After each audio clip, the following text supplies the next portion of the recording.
Ironically, what I'm about to do is absolutely everything I hated about school and why I almost didn't graduate, but here we are doing it in our free time.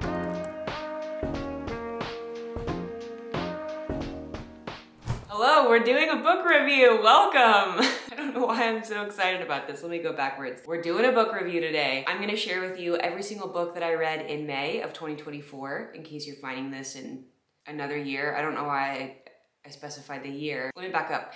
I'm gonna share with you all the books I read in May of 2024.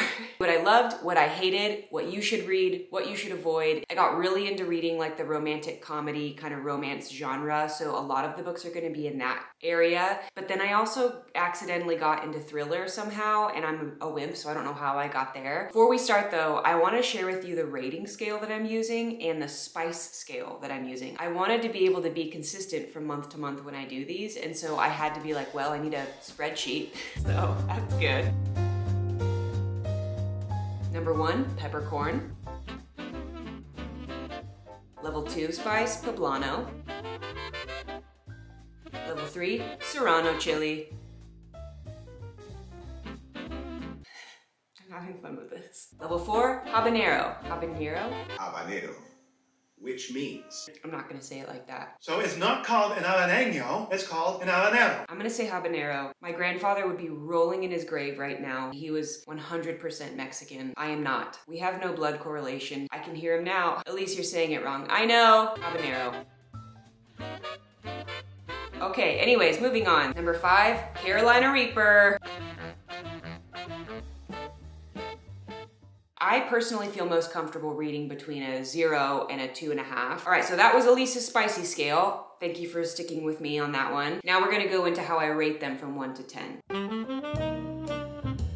So the 10 points that I judge a book on are plot, characters, setting, writing style, pacing, themes, originality, emotional impact, overall enjoyment, and the ending. Some of the points that I give in those categories don't always reflect how much I loved those things, but if they are rich in those things. I might not have loved every single theme that an author touches on, but if they are dynamic and how many themes that they're introducing into their story, if they're diving really deep with them, if they're making you feel things and think things, even if they're things that you don't want to be thinking about, I will give a full point to that. To me, it's an author's job to make you feel something and to really evoke things from the depths of you and bring them to the surface. Things like originality. It might be incredibly original, that doesn't make it good, but it is worth noting that if somebody is writing a very unique and original plot and content in a book I've never read before that offers me a fresh perspective on something that before reading that book, I never would have really had. Okay, so those are the 2 scales that I'm using. I hope that that wasn't too much right at the top. Without further ado, first off, you know that I've been into Abby Jiminez lately. I'm obsessed with her writing. I like some books more than others. One book I didn't really like at all, one book I couldn't finish. So I'm not gonna make like a blanket statement of like anything she writes is absolutely perfect,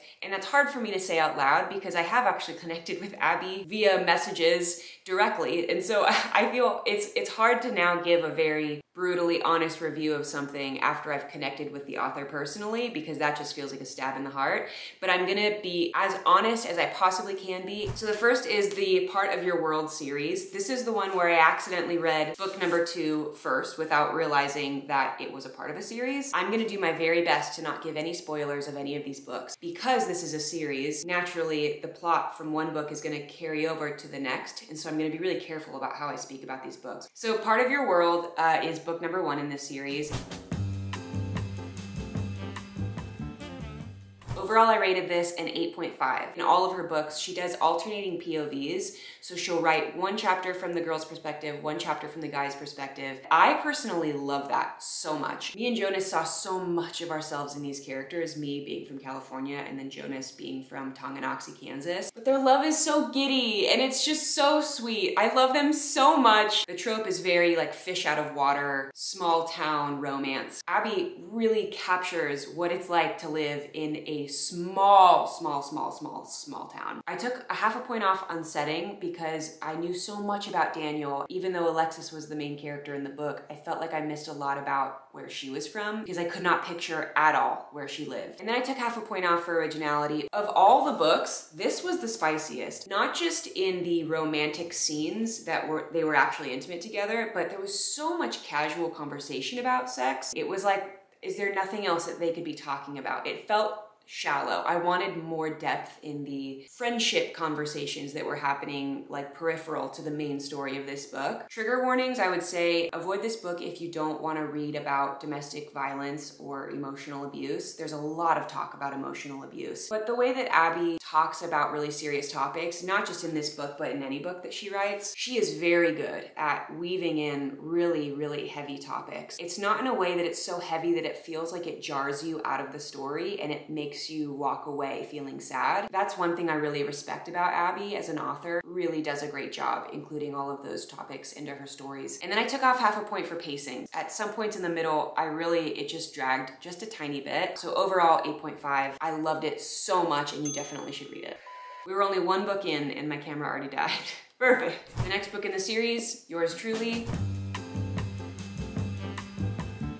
I already kind of talked about this in another video, but absolutely obsessed with yours truly. This could be read completely on its own. All of them could, honestly. I really appreciate that about her because you can accidentally pick up a book and read it and it could be your favorite book.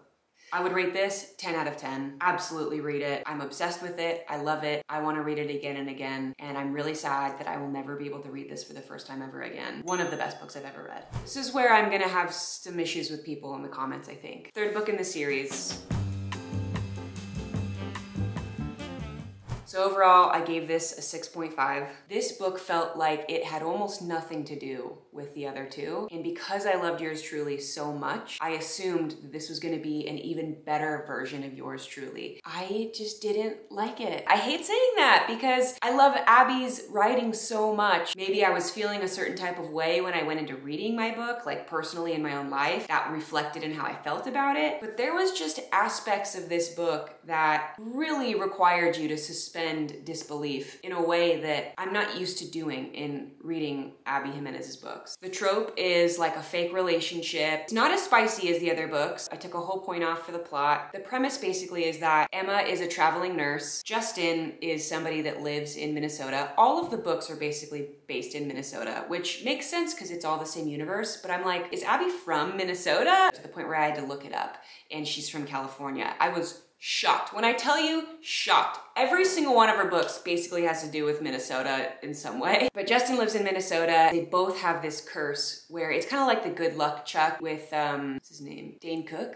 Is that what it is? Yeah. They date somebody and then immediately after breaking up, the person finds their soulmate and the person they're like their one true love. And that is the premise of the whole book, of them trying to break this curse together. And the part that I'm like, what? Is that every single person in their life just believes that this curse is real. There's an element there that is so not grounded in reality to me that I struggled with. All of your friends and family is like, yep, you're cursed with a real curse. I don't know, this is the one book where I was like, what? I took half a point off for the characters. There was so many heavy things dropped on you about the characters that required there to be a really steady and strong foundation to like also carry their burdens with them. There just wasn't enough foundation for me. I took half a point off for the setting where Emma was staying. Didn't make sense to me. That just wouldn't happen. I took a whole point off for pacing and then I took a half a point off for the ending. There were connections made to kind of tie up all the loose ends that absolutely did not need to be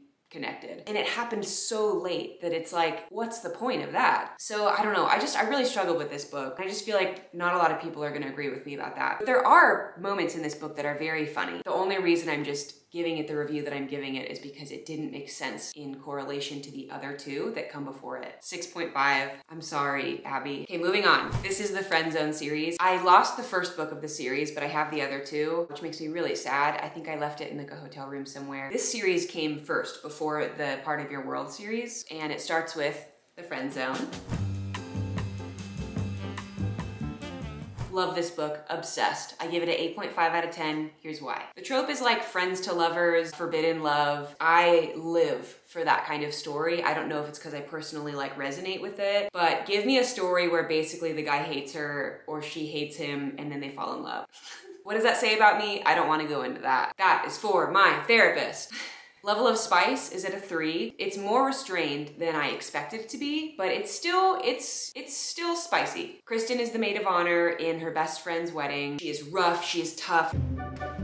She doesn't let people in. And then Josh, who's a firefighter. I don't know why I said it like that, but he is the best man and best friend to the groom of the wedding, kind of stuck together. The love story is so sweet. I love Josh so much. He is a great leading male character. The reoccurring theme of like strained relationships with mothers comes up in pretty much every one of her books, and I don't think that's a coincidence. But like there's also this really cool focus on like sacrifice in relationship and really beautiful friendships happening with her and her best friend. It's just a dynamic story. I really loved it so much. Crying at parts, laughing out loud at parts. It was an amazing story. Oh, it's just giddy. I will say, the biggest downfall of this book is the ending. The very, very end, I feel like just really undercuts the integrity of the emotional work that happens in this book. That's all I'm gonna say. So when rating this book, I had to take a half point off for the ending. And I took a full point off for the setting because I could not picture anything that was happening in that book outside of her apartment that she lived in. So anyways, that was Friend Zone. Definitely would recommend. Loved the story. Was so fun. Number 2 in the series, Happily Ever After. No, I keep saying that wrong. It's Happy Ever After Playlist. I rated this a 9 out of 10, definitely should read. Not a lot of intimate scenes, but the scenes that are intimate are, wow, that's spicy. It's like a 3.5 for me, but still in the 3s. The tropes are like friends to lovers, opposites attract, with like a touch of differing power dynamics. It's really a fascinating story. It focuses mostly on Kristen's best friend Sloane, her best friend in book number 1. The whole time I just found myself wanting to know who Abby was writing about when she was disguising the people she was writing about with fake names that were famous. I'm like, who is this supposed to be? I was like pouring through Reddit trying to figure out who Abby was writing about. It's so good. It's a 9 out of 10. I just feel like Abby really got it right with this. I took off a full point for pacing. There are serious themes of grief, loss, depression, losing yourself, finding yourself again. It's beautiful. It's beautiful. It's like, oh, it gives me like goosebumps. It's so sweet. I loved it so much and you should read it. And then this is the last Abby Jiminez book that we're gonna talk about before we move on to another author.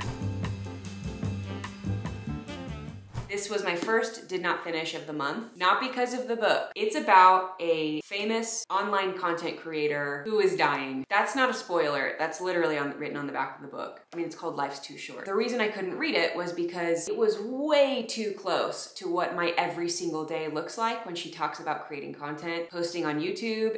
I read to have a break from real life. There was nothing in this book that would allow me to have a break from my real life. Also, the chapter titles are clickbait titles for YouTube videos, which is like supposed to be funny. No, it is funny. I like really triggered my fight or flight. Like chapter 1 is called "Heard Crying from Next Door. What I Found Was Shocking. This startling video will have you covering your eyes." It was just too close to home. I couldn't read it. I tried really hard. I got to chapter 4, and then after 4 chapters, I was like, I just don't think I see myself finishing this book. Because I didn't finish it, I can't read it. Okay, that's it for Abby Jiminez. Moving on. I'm actually gonna make a coffee first because I'm second guessing myself. I'm like, why are you actually doing this? I don't think anyone cares. Stop talking. So I'm gonna just make a coffee instead of listening to that.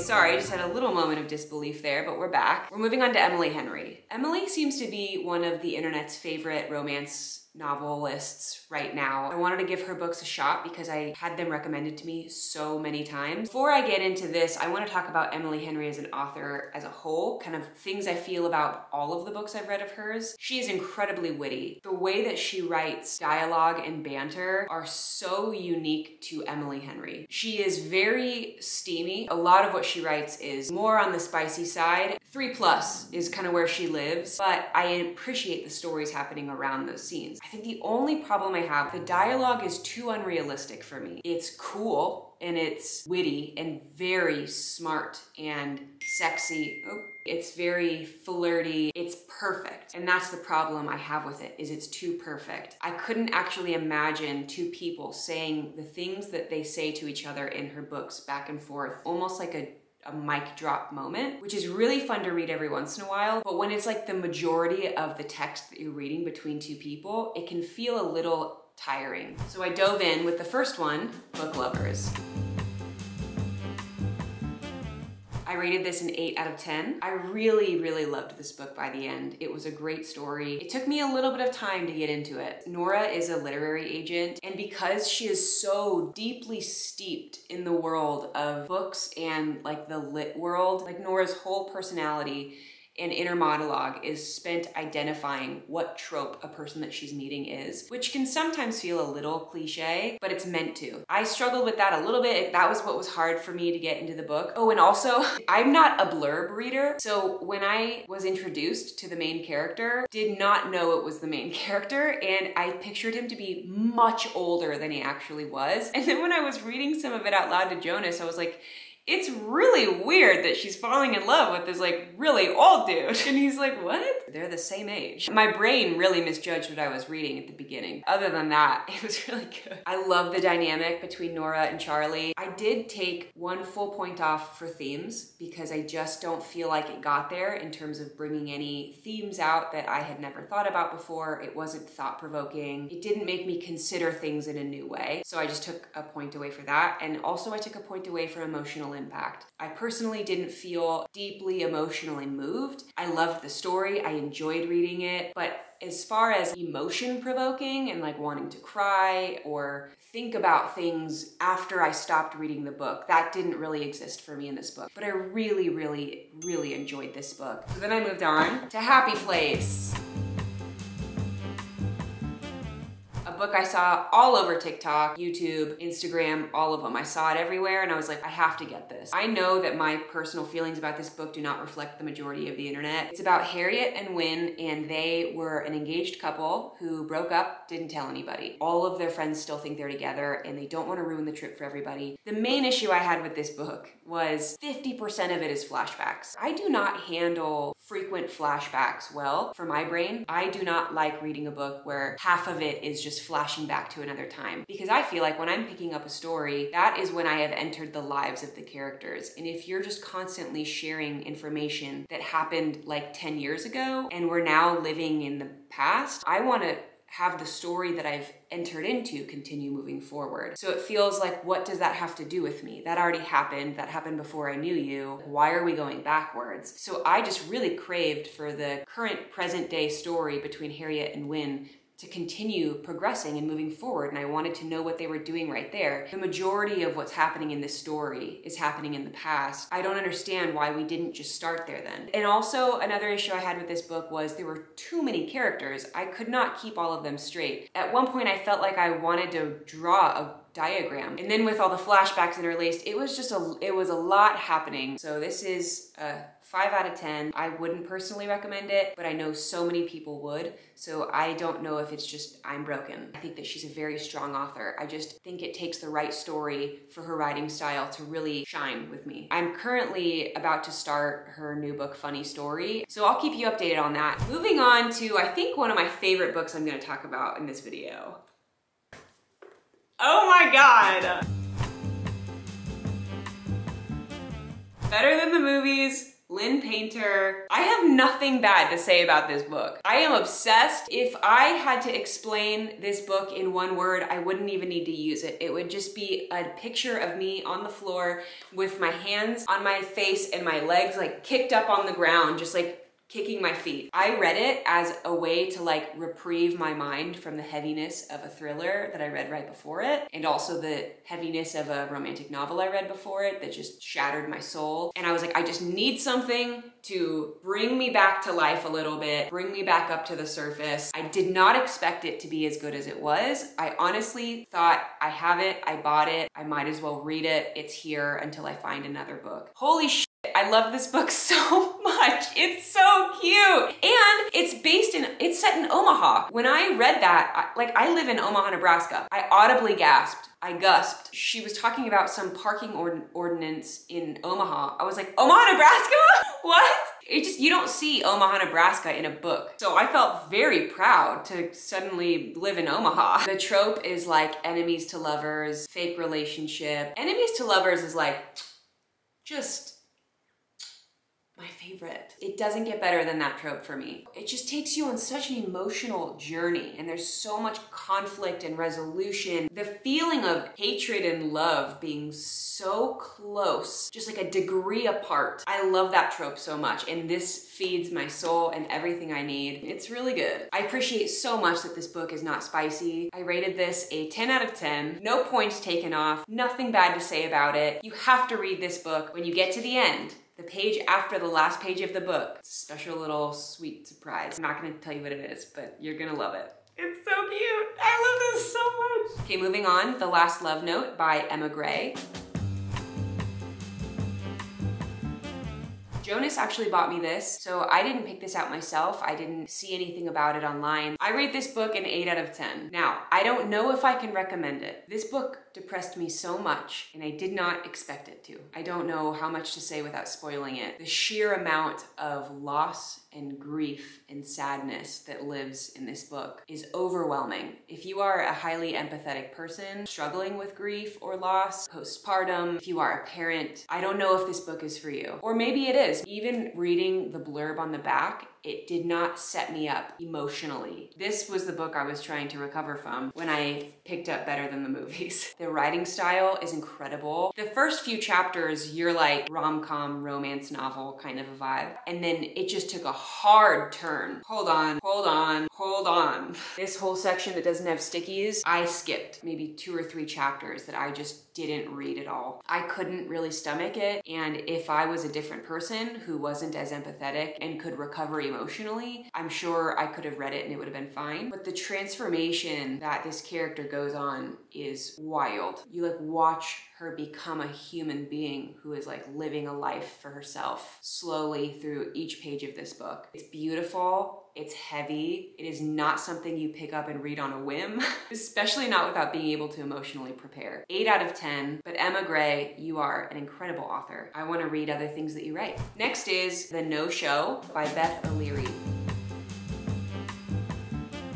I rated this a 4 out of 10. If you were to go to a bookstore, I believe that this would be categorized in like the romance section, but this is not a romance novel. It's like a rom-com mystery, kind of whodunit trope. It's not a love book. I want to read a love story. That's not what this is. It's about this guy who stands 3 people up on Valentine's Day. I really struggled with this book, especially because at the beginning, my first thoughts were like, is this guy just an asshole or is there something I'm missing? I found this book on TikTok when I was trying to find books that had like really good surprise twist endings, which is how I ended up getting into thrillers. But I found this book before I got into thrillers. I personally believe there is a big difference between a twist ending and an author that just doesn't give you nearly enough information until the last like 5 pages when they fire hose you with details. Those aren't the same thing to me, and I personally experienced the latter of those two, but it was too late. I didn't care. I just wanted so much more from this. It'd make a good movie. It would make a great movie actually, but as far as a book, it just was not entertaining. And then the last of the romance, One True Loves by Taylor Jenkins Reid. I give this book an 8.5 out of 10. This might be my favorite book she's ever written. But the thing is, it took me forever to get into it. Like the whole first 5 chapters are just a catching you up flashback. Why did we start so far back? Like we have so much ground to cover before we get back to present day. Literally the first line of the book, ready? I'm finishing up dinner with my family and my fiance when my husband calls. Do you know how long I stared at the first page of the book after that one sentence? And then to be like, oh, I'm not gonna explain that. By the way, here's some information from 15 years ago for like 5 chapters. Like, how do you start there and be like, just kidding, we're gonna go backwards now. So I started this book a couple times, read a chapter, lost my place, put it down, almost didn't finish it because I was like, this is not the book I thought I was gonna read. But the story is like so good. When I finally sat down to read it, I read it in one day. It's it was really good. It kind of paints this picture that everybody that you love changes you and you change with them and they become a part of this like mosaic of your life. It's a beautiful story. I think it's such a powerful story. It's so beautifully written. I cared so much about every decision she made. I will say I took a half a point off for the characters. I cared a lot about Emma. I wanted to know more about the guys, so that was lacking a little bit for me. Also, I had to take a half a point off for the pacing because I almost didn't read the book. I also took a half a point off for the ending. I did appreciate how the ending turned out. I would have liked it to end another way. Maybe you'll feel the same, maybe not. It is very good, and I think you'll really enjoy it. I would highly recommend reading this book. That is it for the romance portion. So we're gonna move on to the 2 thrillers that I read this month and how I felt about them. Something in the Water by Catherine Steadman and Behind Her Eyes by Sarah Pinborough. So we're gonna talk about this one first. I'm not gonna tell you a single thing about this book other than it's a 10 out of 10. This is one of, if not the best book I've ever read in my entire life. If you are looking for something that is suspenseful and thrilling, but not scary, this is your book. I don't know if I will honestly ever be able to find a thriller, like a psychological thriller that lives up to this book. It ruined me. I don't know for maybe all other thrillers. It was perfect. You're gonna read this and by the end of it, you're gonna go, what the was that? It's not scary to the point where you're afraid to be alone or you're afraid to go get out of bed and go to the bathroom while you're reading it. You're not gonna be afraid of the dark. I made a silent reaction to this book on YouTube Shorts and posted it like seconds after I had finished reading it.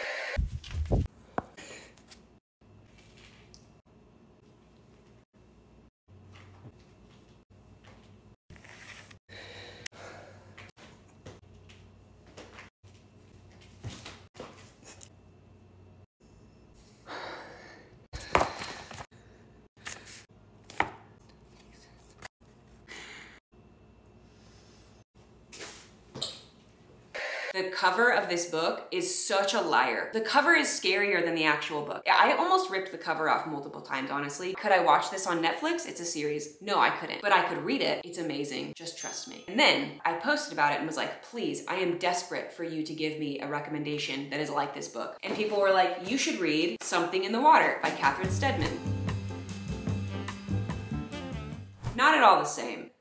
Couldn't even put them in the same category, I don't think. Well, that's not true. They're similar, but not the same. And this is much scarier. 7.5 out of 10. I couldn't read this alone. I was reading it casually while making cheese crackers on the floor because I had to trick myself into believing I wasn't really reading it to read it. I was reading it to pass the time. Like, oh, this book happens to be here. I'll just flip through the pages and read a couple pages at a time. Once the lights went out, once the sun went down, that was it. I stopped reading this book. Now I enjoyed it. I'm glad I read it. Maybe 8. So it's about this woman named Erin who's a filmmaker, Mark who's a banker. The trope is like ordinary person in a very extraordinary circumstance. And the whole time you're like, what? Are you just an idiot or are you crazy? I think that was intentional. It was like a little frustrating where you're like, I just am kind of annoyed with this person. I need a break from them. But I will say, I love her writing style. It is very short and sharp. You feel like you are reading the inner thoughts of somebody who is jotting how they feel down as quickly as possible on a page so that they don't forget how they feel. Almost feels like bullet points. I started to really think that way in my own life because of how short the sentences were. It's a very good book. This is not like a newbie thriller. I would not suggest someone read this if they feel like a wimp and are looking for something to be thrilling, but just not scary. This is a little scary. I knocked a half a point off for the characters. The only character you really knew anything about was Erin. I wanted to know about other people around her. I felt like it was a very one-dimensional book in terms of character development. I took a whole point off for themes because other than danger, I don't know, there wasn't much else explored. And then the ending, I took a whole point off for the ending. The whole point of me reading this book was because I wanted to be shocked and I just didn't feel shocked. I kind of saw where it was going the whole time. I don't want to be scared and unshocked. What's the point? So that gets us to a 7.5 out of 10. I still would recommend reading it, but not for somebody that's easily scared. And then the last one, Normal People, Sally Rooney. I hated this book. It's sad to end on a bad book. Sorry, I should have structured this differently. I rated this book a 4.5 out of 10. That felt generous to me, but because it was so emotionally provoking, I didn't enjoy it, but it evoked a lot of emotion. A very broad stroke of themes for what the book is. Characters were very well developed. The two main characters, Connell and Marianne, they're like high school childhood friends that end up kind of evolving as people over a very long period of time. The point of view of the book is a third-person narrator, but it takes turns focusing on each of the characters individually. So it focuses and follows Connell's life, and the next chapter it will focus on Marianne. Problem I have with this book, there's a few problems I have. One, there are no quotation marks. And I don't think I realized just how much I visually depend on the format of a page to understand what's happening. Like the visual cues, I didn't know were so important to my brain until I didn't have them anymore. You just have to basically guess what's being said versus what's being thought. And I hate that a lot. The first few pages, I was like, wow, that's different. And then by like the fourth or fifth chapter, it drove me insane. The pacing of this book is non-existent. It feels like this whole book is just setting up, like the setup of a book where nothing ends up actually happening. So many people loved this book. I think it's even like categorized as like romance. I mean, it is, I would say, gets to level 5 on the spice scale in the worst way. Leaves me feeling so haunted. And I hate that. It's not what I was expecting. And I'm really sad I read it. I wish I didn't. I wish that I didn't have to remember what was in these pages, so I would never recommend this book to anybody. I don't know how people are watching it, that's for sure. It's a series on Netflix. This was not good for my mental health. But going backwards, because I'm not gonna let the video end there, my 3 favorites, Behind Her Eyes. I will never not talk about this book. Better than the movies. It's so sweet. I'm obsessed. You have to read it. And then for just a really solid, beautiful romantic story between 2 adults, well, 3 adults really, 1 true loves. This was a very, very good read. So those 3 are, I think, the most standout books I read this month. I'm kind of like broadening my horizons and wanting to read more classics, more thrillers, and things that I just couldn't have seen myself pick up and read when I first started getting back into reading again. I feel my appetite for books changing and expanding as I'm reading, which is really fun to see. One thing I wanted to show you that I don't know if you got to see if you didn't see one of my other vlogs about the cheese crackers, it's the whole thing. I created a system where I wanted to be able to keep these little tabs in my books, you know, the annotating tabs, but I wanted to be able to keep them with me in my books and not lose them. So I got some fun tack. I just stretched a bunch of it on the back of these little sleeves and I put them on the back cover of my books so that I always have them with me. Everywhere I go, I have a pen and these little tabs that I can annotate with. Did you know they're like $6 for like 1,200 of those things? I love it. I'm obsessed. Okay, great. Anyways, that's my book review. Please let me know in the comments below what books you think I should be reading. I would love to hear your recommendations. So anyways, okay, I'll see you next month for another book roundup. Okay, bye! If you're seeing it like on your For You page and everyone's like, read this book, and I'm like, or don't. We're gonna go through it all.